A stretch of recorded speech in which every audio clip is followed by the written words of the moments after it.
তো এখন তো আমরা একটা পাথরের ছবি তুলতেছি, কেন তখন তার একটা মানুষের জীবন বাঁচাইতে আসলাম না? একটা মানুষের সামনে একটা মানুষ কিভাবে মারে? ওই জায়গাটাতে তখন যদি ওরা 20 জন ছিল, আমরা যদি 10 জন আসতাম, 10টা লাঠি নিয়ে ওরা কিন্তু দৌড়ে ঠিকই পালাইতো।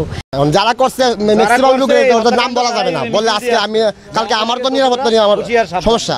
মিছিলটা যখন এখানে গেছে ওদের স্লোগান ছিল, ঠিক আছে, যে আপনার আওয়ামী লীগের দালালেরা হুঁশিয়ার সাবধান, যেন আওয়ামী লীগের কোনো দোসররা এখানে যেন আর কোনো অবস্থান না নিতে পারে, এই ইস্যুটা করে এই জন্য ওরা মিছিল করছে। এখন ওরা মিছিল করার কারণে প্রেক্ষাপট ঘুরে গেছে। এই প্রেক্ষাপটে যে সাধারণ জনগণ তাদেরকে রুখে দাঁড়াবে এই সাহসটা সুযোগটা কেউ পায় নাই। এখন সবাই মোটামুটি আতঙ্কিত যে এত বড় একটা নারকীয় হত্যাকাণ্ড করার পরেও তারা কিভাবে মিছিল নিয়ে বের হয়। আওয়ামী লীগের দোষর বলতে তো এখন তো বাংলাদেশের অস্তিত্ব নাই ওদের। তারপরে এত বড় একটা হত্যাকাণ্ড সংঘটিত হওয়ার পরও তারা কিভাবে মিছিল বের করে আর কিভাবে তারা হুঁশিয়ারি স্লোগান দেয় জনগণকে ভয়ভীতি দেখানোর জন্য। সাধারণ জনগণ জানি কখনো এই ব্যাপারটা নিয়ে আর কখনো আগে না বাড়ে,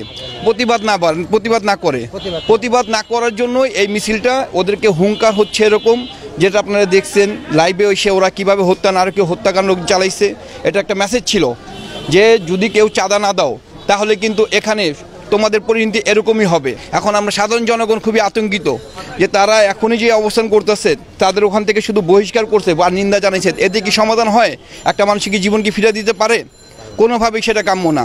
আমরা এটা কঠিন থেকে কঠিনতর বিচার চাই, সুস্থ তদন্ত চাই।